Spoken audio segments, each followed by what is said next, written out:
आमच्या 2 माणसाला तुम्ही 25 लोक मारता, आता फक्त पोलीस हटवा आणि छावाची ताकद कळल।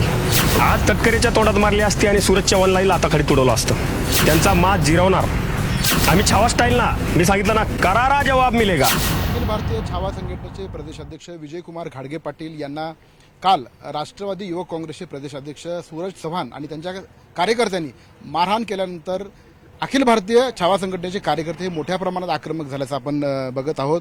लातूरच्या आरोमा हॉटेलच्या बाहेर सुद्धा आता छावा संघटनेच्या कार्यकर्त्यांनी या घोषणाबाजी केलेली आहे। राज्यातल्या वेगवेगळ्या भागातनं हे छावा संघटनेचे कार्यकर्ते आलेले आहेत। बुलढाणा, नांदेड आणि जालना येथून हे कार्यकर्ते आलेले आहेत।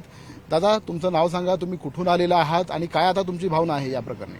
छावा संघटनेचा जिल्हा प्रमुख आहे जालना, संदीप ताडगे पाटील। आमची भावना एकच आहे, काल सत्तेत असणाऱ्या व्यक्तीने त्यांनी जो बळाचा वापर केला, सत्तेचा माज दाखवला, तो माज जिरवण्यासाठी आज आम्ही इथं आलो। त्यांचा माज जिरवणार आणि तो माज जिरवण्यासाठी आज इथं आलतो, परंतु ते पोलीस मदत घेतले। काल ज्या गोष्टी घडल्या, आमच्या 2 माणसाला तुम्ही 25 लोक मारता, आता फक्त पोलीस हटवा आणि छावाची ताकद कळल। आम्ही असंविधानिक मार्गाने कधीच चालत नाही, परंतु यांनी तो मार्ग काल दाखवून दिला आणि आज तो मार्ग आमच्यासाठी मोकळा झालेला आहे।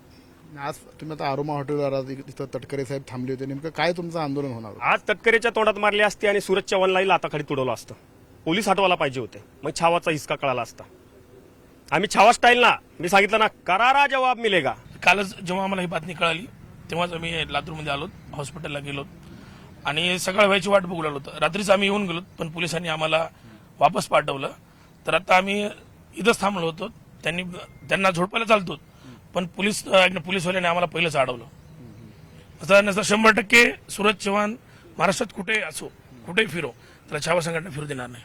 आता हे कार्यकर्ते ज्यांनी सुनील तटकरेंचा ताफा निघत असताना या ठिकाणी घोषणाबाजी केलेली आहे आणि येत्या काळात सुद्धा राष्ट्रवादीचे कार्यकर्त्यांना, विशेषतः सूरज चव्हाण यांना फिरू देणार नाही असा इशारा सुद्धा त्यांनी या ठिकाणी दिलेला आहे। शशिकांत पाटील, न्यूज 18 लोकमत, लातूर।